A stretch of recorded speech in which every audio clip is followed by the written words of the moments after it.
검스타트 수강생 반갑습니다. 도덕과 정겨우입니다. 자, 오늘은요 이제 2021년도 제1회 고졸 검정 모의가 실시가 됐잖아요. 거기서 이제 기출 문제를 풀어볼 건데요. 앞서서 이제 이번에 실시됐던 이 시험이 교육과정이 바뀌고 나서 첫 시험이에요. 그러다 보니까 우리가 이제 단원 자체가 바뀌었잖아요. 그 단원이 총 6개 파트로 진행이 됐는데 크게 바뀌었다는 건 볼 수는 없어요. 그러니까 내용 등에 많이 빠진 부분이 있고 새로 들어온 게 몇 가지는 있긴 한데 전 교육과정에 크게 다진 건 없습니다. 자, 그런데요. 이게 출제가 되는 경향을 좀 보시면 아무래도 1단원이 이 지금 기본적인 내용들을 모두 설명하는 부분이기 때문에 1단원에서 가장 많이 출제가 됩니다. 그래서 이번에도요 5문제 출제가 됐어요. 1단원에서. 그 다음에 이제 2단원의 생명과 윤리라는 파트는 생소하실 수 있어요. 왜냐면 이제 뭐 과학적인 이야기도 나오고 하니까. 그래서 이 부분이 어려운데 지금까지의 시험 문제와 난이도를 비교했을 때요. 많이 쉬웠어요. 그러다 보니까 어려운 단원인 2단원이 많이 빠졌어요. 그래서 이번에 2단원은 3문제 정도 출제가 됐습니다. 그리고 나머지 단원들은요. 비슷하게 출제가 됐어요. 그래서 전반적으로 지금 첫 시험이다 보니까 문제를 골고루 출제하려고 하였다라는 것. 그 다음에 문제의 유형들을 좀 보시면 물어볼 만한 것만 물어봤어요. 이건 왜 물어보지? 라는 문제는 없었습니다. 그래서 주로 자주 출제가 됐던 주제들, 그 전 교육과정은 마찬가지로 그런 내용들로 출제가 됐다라는 걸 이해하시면 되고요. 요번에 시험 보신 분들은 많이들 고득점 맞았을 것 같아요. 너무 쉬워서 한번 내용 한번 같이 들어보겠습니다. 자, 1번입니다. 생명윤리 영역 이렇게 되어 있습니다. 윤리적 쟁점이래요. 즉, 우리가 기존의 이제 이론 윤리학 가지고는요, 세상이 변해가는데 새롭게 등장하는 윤리적 문제에 대해서 대응하기가 어려운 거예요. 그래서 새롭게 등장하는 윤리적 문제들을 해결하고자 전문적으로 어떤 특정 주제들에 대해서 발생하는 윤리적 문제를 연구하게 됩니다. 그래서 필요한 게 응용 윤리학, 다른 말로는 실천 윤리학이었죠. 지금 이 문제는 실천 윤리학 중에서 생명 윤리 영역에 해당하는 주제로 오른 게 뭐야? 이렇게 묻는 거예요. 자, 1번 안락사. 죽는 거잖아요.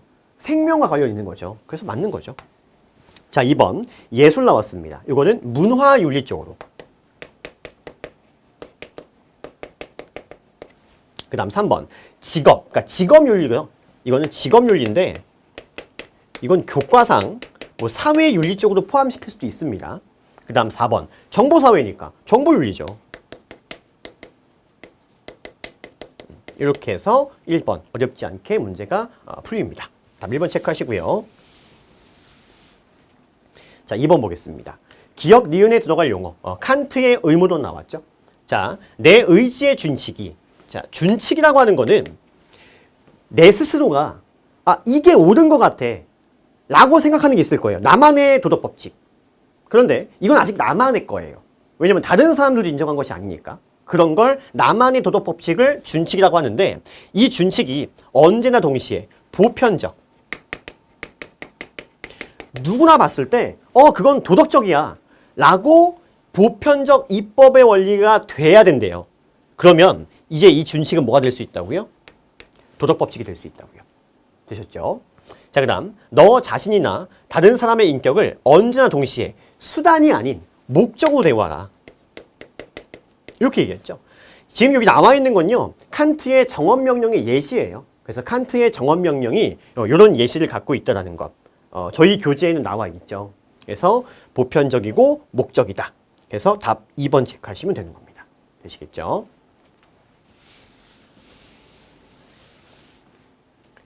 자, 3번 보겠습니다. 공리주의 나왔습니다. 벤담과 밀의 공리주의.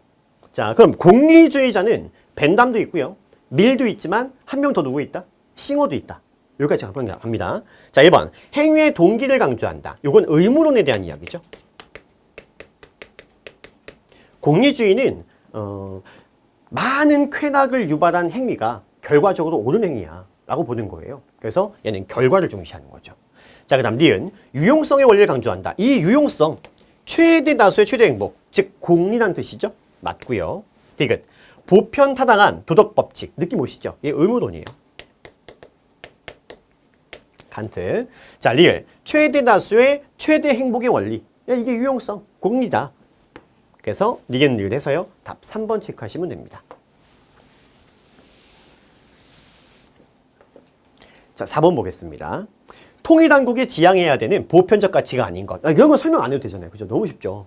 평화 필요하죠. 인권 필요하죠. 자유 필요하죠. 차별 안 되죠. 답 3번 체크하시고요. 5번입니다. 가나에 들어갈 내용으로 적절하지 않은 것도 있는데 인간 개체 복제. 이건 좀 특이했어요. 왜 이걸 냈지? 어차피 금지가 된 건데 인간 개체 복제라는 거는 게놈 프로젝트, 클론, 사람이 사람을 복제하는 거예요. 이걸 이제 인간 개체 복제라고 하는데 이건 국제적으로도 금지가 된 상황인데 그냥 이 인간 개체 복제가 당연히 윤리적 문제가 있잖아요. 신이 아닌 인간이 생명을 탄생시키고 그러니까 인간이 마음대로 생명을 주무를 수 있다. 좀 문제가 되겠죠. 그렇게 되면 아무래도 생명 존중, 즉 인간 존중 사상은 많이 약화될 거예요. 죽었어? 다시 만들면 되지 뭐. 이렇게 될 거 아닙니까? 자, 그래서요. 지금 찬성 논거와 반대 논거로 옳지 않은 걸 찾으라는 겁니다. 자, 1번 찬성. 가족관계를 명확하게 할 수 있다. 아니죠. 아버지를 하나 더 만들어요. 아버지가 2명이 돼요. 말이 안 되죠. 그러니까 이렇게 되면 가족관계가 명확해지는 것이 아니라 굉장히 애매모호해지는 겁니다. 그래서 답 1번 바로 아니고요. 자, 2번 찬성한대요. 불임 부부의 고통을 해소해 줄 수 있죠. 3번 인간의 존엄성을 훼손할 수 있다. 맞고요. 4번 자연의 고유한 질서, 즉 생명이 탄생하고 사망하고 이런 순환 과정, 이거에 인간이 개입해버리면 당연히 이 고유한 질서를 해칠 수가 있다. 맞죠? 실제로 이게 이루어진다면 사람 수가 엄청 많아지겠죠. 그러면 당연히 어떻게 되겠어요? 멸망할 거예요. 그래서 이런 고유한 질서를 해칠 수가 있다는 겁니다. 그래서 옳지 않은 것 1번이었습니다. 자, 6번 가볼게요. 다음에 설명한 사상 해가지고요. 이것도 엄청 쉽게 나왔어요. 도덕적 인격 완성을 강조했다. 그러니까 현생의 삶에서요. 도덕적인 실천, 이게 중요한 거야 라고 강조하고 있고요. 그 다음 이상사회로서 대동사회를 주장한다. 그 다음 이상적 인간상으로 성인 혹은 군자를 제시했다. 그럼 유교죠 뭐. 유교에 대한 설명이고요. 도가는요. 도가는 어떤 이상적인 사회를 추구했죠? 소국과민. 그러니까 이상적 인간상으로는 뭐 천인, 진인, 뭐 신인, 뭐 지인, 뭐 이런 이제 이상적 인간상을 제시했고요. 뭐 불교는요, 불국정토, 이상적 인간상으로 뭐 부처나 보살 이런 인간상을 제시했다. 이거 구분해 주시면 되겠죠. 답 1번 체크하시고요.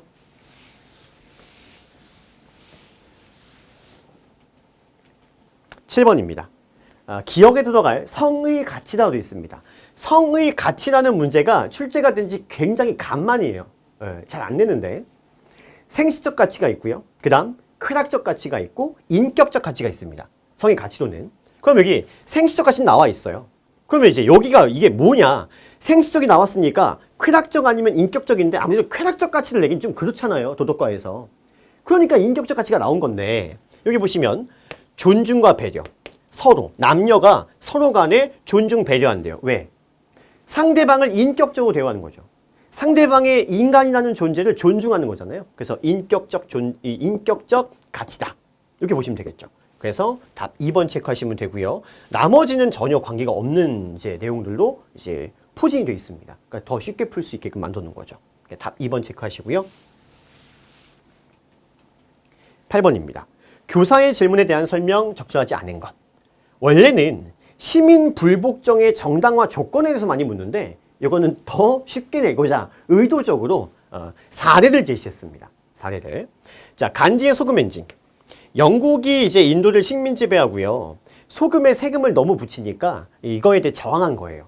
그래서 비폭력적으로 걷기 운동을 한 겁니다. 소금 엔진. 이거서 이제 시민 불복종의 사례에 맞다. 소로의 세금 납부 거부 운동, 이것도 맞고요. 마틴 루서의 흑인 차별 철폐 운동, 이것도 맞죠. 나치의 유대인 학살은 이거는 학살이야, 학살, 대학살.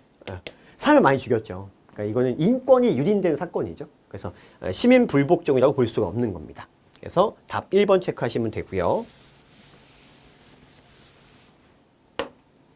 9번입니다. 부부간의 바람직한 윤리적 자세. 좋은 단어가 나오면 돼요.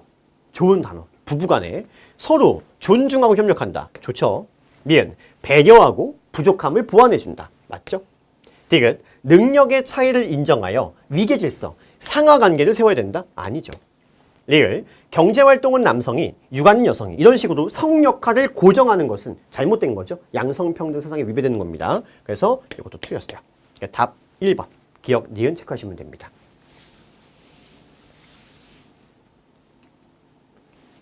자 10번입니다. 다음 내용과 관련된 공자의 사상은 이렇게 되어 있습니다. 임금은 임금다워야 하고 신하는 신하다워야 하며 부모는 부모다워야 하고 자식은 자식다워야 한다. 이거 뭐예요? 군군, 신신, 부부, 자자 이렇게 되죠. 이 공자는 지금 이 내용 정명 사상을 통해서요. 자신의 직분에 충실하라 이렇게 얘기를 하고 있거든요. 그래서 정명 사상이다. 답 2번 체크하시면 되고요. 1번에 지금 겸에는 묵자의 차별 없는 사상을 얘기하는 거죠. 무의는 우리 도가에서 얘기하는 무의자윤의 그 무의고요. 인위적인 것에서 벗어나자 이런 얘기고요. 해탈은 불교에서 깨달음을 얻는 방법에 해당하는 것이죠. 자, 그래서 답 2번 체크하시면 됩니다. 자, 11번입니다. 예술에 대한 도덕주의 입장. 항상 도덕주의 아니면 신미주의가 나오니까 그 중에서 이제 도덕가기 때문에 도덕주의가 출제가 됐는데요. 도덕주의 입장을 먼저 이해를 해보시면 예술이라고 하는 것은 어떤 교훈이 필요해. 도덕적 교훈을 제시할 수 있어야 돼. 어떤 사회에 어떤 도움을 줄 수 있어야만 진정한 예술이야 라고 보는 거죠. 자, 그래서 내용을 좀 정리해 보면 도덕주의는요. 윤리적 가치와 예술에 윤리적 가치가 있고 미적 가치가 있겠죠. 이걸 더 중요시 여기는 거예요. 미적 가치보다.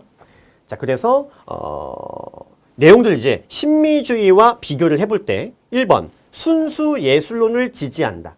이거는 신미주의에 해당하는 것이죠. 반대되는 거.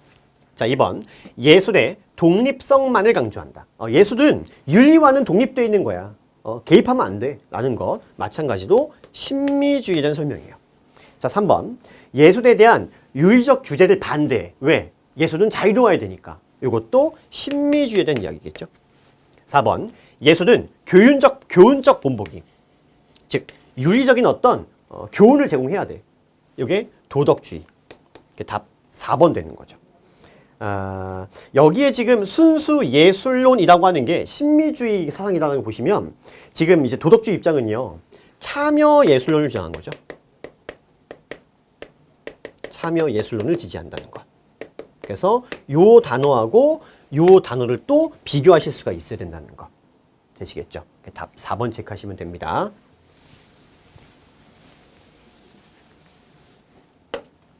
자, 12번입니다. 사람 나왔어요. 얼굴 보수는 알 수가 없죠. 자, 보시면 미국의 신학자고요. 사회윤리. 요게 나오면 니부어 이렇게 나와야죠. 이렇게. 그러니까 요 정도 이제 숙달이 돼 있어야 됩니다. 원래 잘 나오는 주제니까 사회윤리는. 자, 이제 이 니부어는요. 오해를 하시면 안 되는 게 개인의 도덕성은 필요 없어라는 개념이 아니에요. 개인은 당연히 다 도덕적이에요. 도덕적이어야 됩니다. 그런데 그래도 해결되지 않는 문제가 발생한다고요. 그런 사회 문제가 발생합니다. 왜요? 사회 구조나 제도가 잘못됐기 때문에. 그래서 사람들이 아무리 도덕적이어도 사회 구조나 제도가 잘못돼서 문제들이 발생한다. 그러니까 이런 것들을 고쳐서 문제를 해결해야 돼 라는 입장이죠. 그래서 이제 니부어에 대한 문제가 원래 출제가 되게 되면 어떤 여러 가지 실제 제도가 막 나와요. 그래서 이런 상황에 대해서 문제를 이렇게 해결했어. 그럼 이거 누구게? 니부어 이렇게 나와야 되는 거예요, 원래는. 근데 특이하게 그냥 쉽게 출제하다 보니까 이런 사람 누구예요? 하고 물어본 거예요. 그래서 저서 도덕적 인간과 비도덕적 사회다 이렇게 나와 있는 거죠. 그래서 간략히 말씀드리면 니부어는 사람들이 아무리 도덕적이어도요. 그 사람들이 모인 하나의 집단은 이기적일 수 있다. 그래서 우리가 아무리 착한 사람이요. 뭐 법을 잘 지키고 다른 사람한테 해를 주지 않던 사람도 전쟁이 납니다. 그럼 상대방을 죽여요. 그죠? 그러니까 이게 이 개인이 아무리 도덕적이어도 사회는 그렇지 않다. 그래서 그렇게 해서 발생하는 문제들의 원인은 사회 구조나 제도에 있기 때문에 이걸 고쳐서 그 문제를 해결하자라고 주장한 사람입니다. 그래서 니부어의 사회윤리 이렇게 보시면 되고요. 노직이나 벤담이나 니부어나 슈바이처나 다 알아야 되는 사람이죠. 특히 여기 노직이라는 사람, 벤담은 공리주의면 잘 나오고요. 그러니까 노직이라는 사람이 출제가 되게 되면 많이 어려워를 해요. 그러니까 노직이라는 인물에 대해서 좀 아셔야 됩니다. 노직이라는 인물은 분배적 정에서 나오고요. 그 다음에 또 중요한 게 원조에서 나옵니다. 해외 원조에 대해서. 벤담 공리주의였고 슈바이처는 뭐 생명 매경 사상 정도 이해하고 계시면 되겠죠. 답 3번 체크합니다.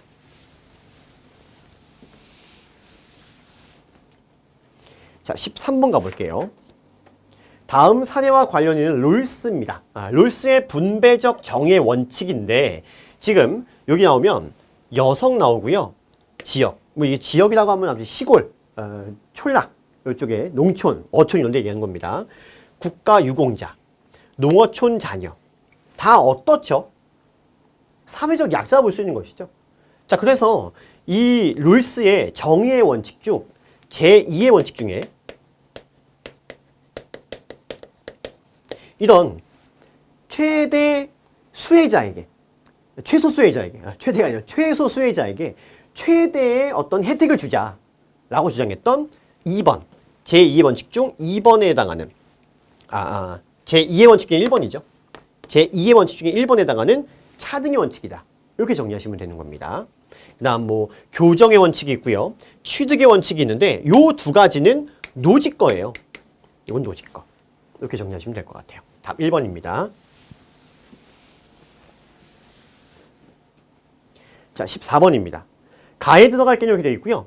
증자의 1일 삼성, 하루에 세 가지를 성찰한다 이런 이야기죠. 소크라테스, 반성하지 않는 삶은 살 가치가 없다. 자, 이거요. 반성이란 말 대신에 뭐가 쓰일 수 있어요? 반성의 말 대신에 요거는 뭐 성찰이란 말을 쓸 수도 있고요. 검토라는 말을 쓸 수도 있고요. 숙고라는 말을 쓸 수도 있습니다. 그래서 소크라테스, 반성하지 않는 삶은 살 가치가 없다. 그 다음 일상생활에서 우리가 실천하는 방법 중에요. 일기 쓰고 뭐 좌우명 만들고 뭐 이런 것들, 산책하고 이런 것들 종합했을 때 가는 이제 도덕적 성찰이다 라는 거 이제 어렵지 않았습니다. 그래서 2번 윤리적 성찰, 얘가 답이 되겠죠. 3번에 이제 가치전도라고 하는 거는 도구적 가치와 본래적 가치가 있어요. 그러면 도구적 가치는 본래적 가치를 추구하기 위해 필요한 거거든요. 즉 돈이라고 하는 도구적 가치는 행복한 삶, 행복이라고 하는 본래적 가치를 추구하기 위한 수단이에요. 그런데 이게 바뀌는 거죠. 본래적 가치인 행복보다 도구적 가치인 돈을 더 중시하게 되는 겁니다. 이런 현상을 가치 전도 현상이다 라 보는 거고요. 쾌락의 역설이라고 하는 거는 지나치게 이제 쾌락을 추구하게 되면, 감각적 쾌락을 지나치게 추구하게 되면 권태 혹은 뭐 이제 고통이 온다라는 거죠. 그래서 쾌락의 역설이라는 말도 있었습니다. 답 2번 체크하시면 되고요. 15번 가볼게요. 자, 다음 해당에는 정보윤리의 기본 원칙이라고 되어 있습니다. 그러면 정보윤리의 기본 원칙에는 뭐가 있나? 인간 존중이 있고요. 그리고 책임, 정의, 그 다음에 해악금지, 이렇게 세 가지가 있죠. 이렇게 네 가지가 정보윤리의 기본 원칙인데 정보와 혜택의 차별 없는 분배래요. 그리고 사이버 공간에서 규칙과 법을 지키래요. 그것이 정의죠. 그래서 답 1번 쉽게 나옵니다. 이 2번부터 내내는 전혀 관련 없는 내용이잖아요. 그래서 답 1번 바로 체크하시면 되고요. 16번 보겠습니다. 대중문화에 대한 윤리적 규제에 대해서 반대한다. 그럼 뭔 말이에요? 대중문화에 자유를 보장하라. 이런 이야기죠.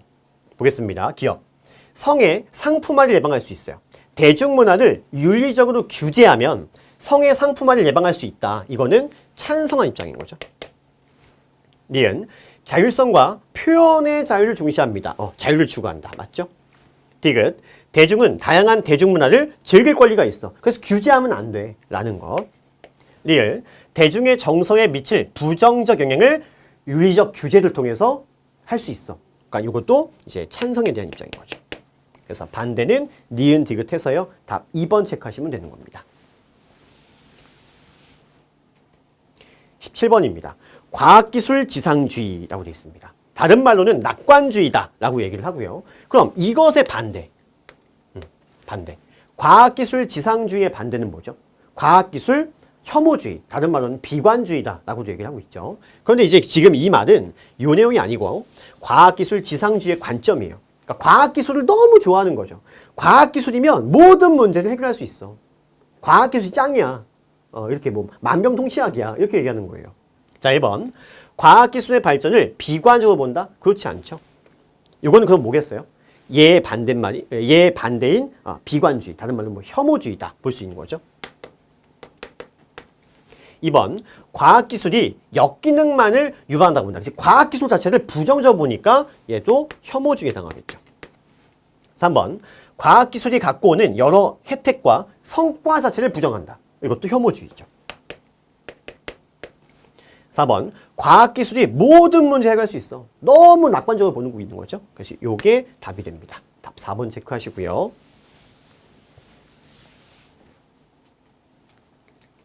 18번입니다. 공직자가 지녀야 할 바람직한 자세도 적절하지 않은 것 이렇게 되어 있습니다. 자, 1번. 공익을 실현하기 위해서 노력해야 된다. 맞죠? 2번. 위임받은 권한을 남용하지 말아야 돼요. 그렇죠. 3번. 국민을 위해 봉사하는 자세를 지녀야 된다. 맞죠? 이걸 봉공의 자세다. 라고 부르죠. 4번. 대가성 없는 뇌물은 온정으로 받아들인다. 이런 것이 관습화되어 버리고 어떻게 돼요? 그냥 계속 받겠죠. 그럼 그것이 결국 부패로 이어지게 됩니다. 안 돼요. 자, 그래서 답 4번 체크하시고요. 19번입니다. 지속 가능한 발전에 대한 이야기예요. 지금 실천 방법 중에 기억에 해당할 수 있는 것. 그러면 지속 가능한 발전, 친환경적인 어떤 사례들에 대해서 나눈 거죠. 에너지 절약 해야 됩니다. 쓰레기 재활용 해야 되죠. 친환경 에너지 개발 해야 되죠. 일회용 사용을 권장한다? 줄여줘야 되는 거죠. 권장하는 것이 아니라. 답 4번 체크하시면 되고요. 20번 가겠습니다. 인간중심주의 윤리적 관점에 해당하는 겁니다. 인간중심주의는 이성을 가진 인간만이 도덕적 고려 대상이 된다. 즉 인간을 다른 자연물에 비해 중시하는 거죠. 그래서 인간이 자연을 지배하고 개발하고 사용하는 것은 인간만의 권리야 라고 보는 거예요. 그래서 이 사상이 너무 지나치게 되면 결국 인간이 자연을 막 개발할 거 아니에요. 그럼 이제 환경오염 이런 걸 초래할 수 있다는 이야기죠. 보겠습니다. 그럼 자연은 인간의 이익을 위한 도구이다. 맞죠? 두 번째, 모든 생명체래요. 내재적 가치를 지닌다. 모든 생명체는 고유의 가치가 있어. 다 존중돼야 돼. 그래서 생명을 가진 모든 것들은 도덕적으로 고려해야 할 대상이야. 이건 뭐예요? 생명중심주의죠. 그 다음, 인간과 자연을 동등하게 고려해야 된다. 인간과 자연. 그러면 인간은 자연의 구성원이야. 즉, 이 세 번째는요, 이 자연 안에 무생물까지 포함시켰을 겁니다. 그래서 생태주의적 입장인 거죠. 이렇게. 그래서 지금 두 가지는 다 틀렸어요. 첫 번째 맞았으니까 첫 번째만 정답으로 한 B가 답이 되겠죠. 되셨죠? 그 답 2번 체크하시면 되고요. 21번입니다. 싱어의 해외 원조 나왔습니다. 자, 싱어는 공리주의자입니다. 그죠? 쾌고 감수 능력을 가졌어요. 모든 존재들은. 모든 존재가 아니라 쾌고 감수 능력을 가진 존재들은 고통을 줄여줘야 돼요. 그러면 우리나라가 잘 살 수 있어요. 그러니까 우리나라 잘 살고 있습니다. 하지만 이웃에 사는 다른 나라에 사는 사람들이요. 고통을 겪고 있어요. 그러면 그 사람들은 쾌고 감수 능력이 있는 것이죠. 그러니까 그들의 고통을 줄여줘야 된다. 우리가. 도와줘야 된다고요. 그래서 의무라는 거예요. 그래서 해외 원조에 대해서 의무로 받아들이고 있죠. 그래서 고통을 느끼는 존재의 고통을 줄여줘야 된다. 그래서 해외 원조는 의무적으로 적극적으로 해야 돼. 라는 입장입니다. 자, 1번. 질서 정연한 사회의 구성원이 되도록 논조한다. 보세요. 이 질서 정연한 사회라고 하는 키워드를 딱 보셨을 때 롤스가 떠오르셔야 되고요. 질서 정연하다는 거는 사회가 안정되는 거예요. 쉽게 얘기하면 정치적으로. 그러니까 사회가 안정되게끔 도와야 된다고요. 그때까지 원조를 해줘야 된다. 그런데 사회가 안정됐어요. 질서 정연한 사회가 됐습니다. 윤리적 가치가 추구가 되고 있어요. 근데 가난해요. 그래도 원조한다? 아니에요. 롤스 입장은 질서 정연한 사회가 되면 그 나라가 가난하더라도 원조는 중단되는 거예요. 목적이 가난한 걸 탈피시키는 것이 아니라 불안한 사회를, 비윤리적 사회를 질서 정연한 사회, 윤리적인 사회로 만들기 원하는 거니까. 되셨죠? 그래서 롤스 입장은 질서 정연한 사회까지만 돕자. 질서 정연한 사회가 됐으면 가난해도요, 원조는 중단하자라는 입장입니다. 이건 아니에요. 2번, 원조는 개인과 국가의 자율적 선택의 문제다. 이게 왜 의무냐? 왜 내가 열심히 번 내 돈 가지고 그를 도와주는 게 의무야? 이건 나한테 이걸 뺏어가는 거잖아. 누구예요? 노직이죠, 노직. 노직은 자선, 개인적인 선택에 대한 자선의 방식으로 해야 된다. 의무는 아니다라는 것이죠. 세 번째, 고통을 감소시키고 쾌락을 증진하는 것, 공리주의죠. 인류의 의무이다. 요게 이제 싱어에 대한 입장이 되겠죠. 4번, 원조를 통해 재화를 똑같이 나누는 것은 국제적 정의다. 이게 정의인가요?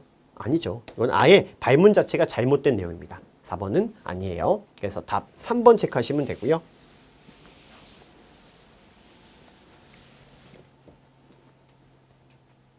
22번입니다. 종교 갈등 해결을 위한 바람직한 자세래요. 이것도 이제 국어적으로 푸시면 됩니다. 자신이 믿는 종교만을 맹신한다. 안 되죠.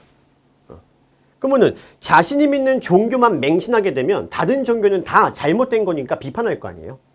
니은 타인에게 자신의 믿음을 강요한다. 안 되겠죠. 이것도. 다른 종교를 존중해야 되죠. 디귿 대화를 통해 다른 종교에 대한 이해를 높인다. 그렇죠? 우리가 이제 갈등이 유발되는 이유 중에 하나가 잘 몰라서 갈등이 발생할 수 있으니까. 리을 사랑, 평화와 같은 가치. 이게 뭐예요? 인류의 보편적 가치죠. 이런 보편적 가치를 실천하고자 노력하다 보면 당연히 갈등은 없어질 거 아닙니까?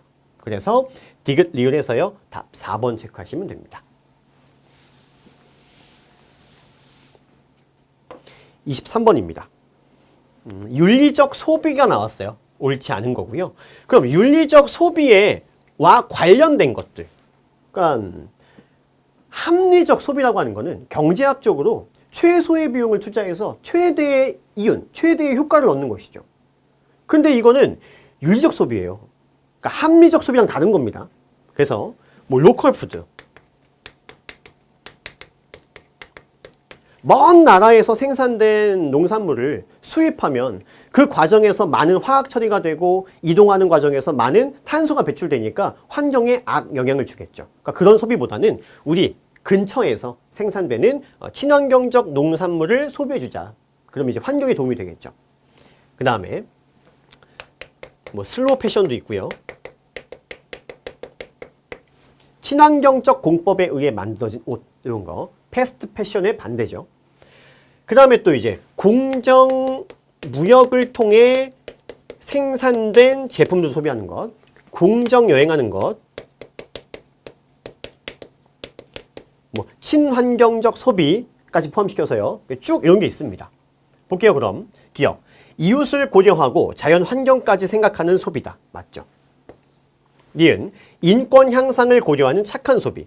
그래서 뭐 대표적으로 공정무역을 통해 생산된 제품을 조금 더 비싸더라도 구매하면서 그것을 생산한 생산자에게 더 많은 이익이 돌아갈 수 있게끔 그들의 인권에 도움이 될 수 있는 소비. 이런 얘기죠. 자, 디귿 대량 소비와 과시적 소비 나왔습니다. 잘못된 거죠, 이거는. 과시적 소비는 다른 말로 뭐 베블렌 효과다. 이렇게 얘기를 하고 있고요. 리얼 환경 마크나 공정 무역 마크가 부착된 제품. 맞죠? 그래서 옳지 않는 것. 3번 체크하시면 되는 겁니다.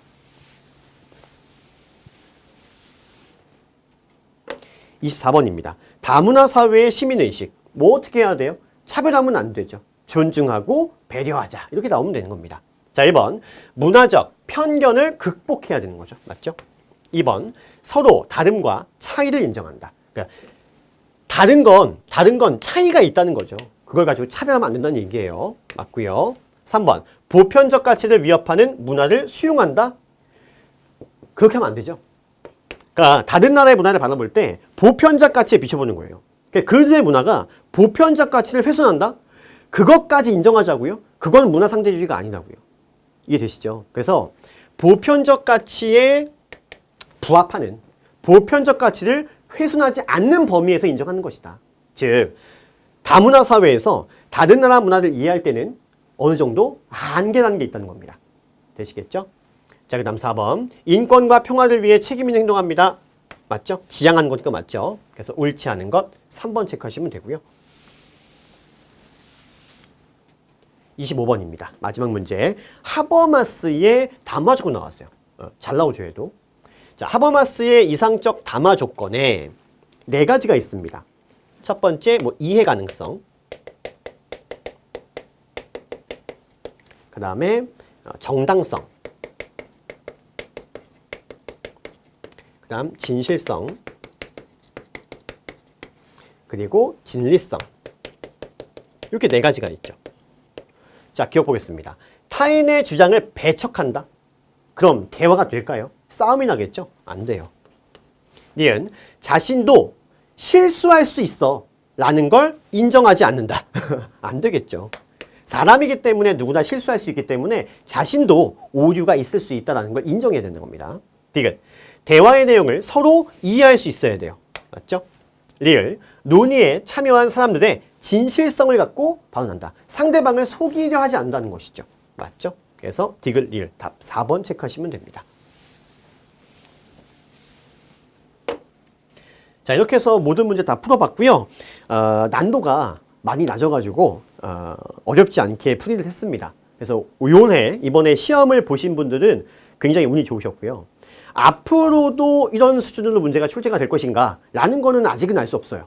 2차까지 한번 봐봐야 되겠지만 이 교과서가 개정되는 과정을 쭉 보시면 교과서가 점점 쉬워지게 돼 있어요. 그래서 아무래도 이것보다 난도가 많이 높아지진 않을 겁니다. 요 정도 선에서 특정 사상가의 이론에 대해서 가볍게 알 수 있을 정도? 그 다음에 여러 용어들을 위주로 이제 문제가 출제가 된다. 나머지 문제는 국어적으로 해석할 수 있기 때문에 거기는 이제 집중하시면 하는 거예요. 그래서 이제 공부하실 때 개념 위주, 그 다음에 용어 위주로 공부를 해주시는 게 좋을 것 같습니다. 앞으로 되시겠죠? 자, 수고하셨고요. 합격을 기원드리겠습니다.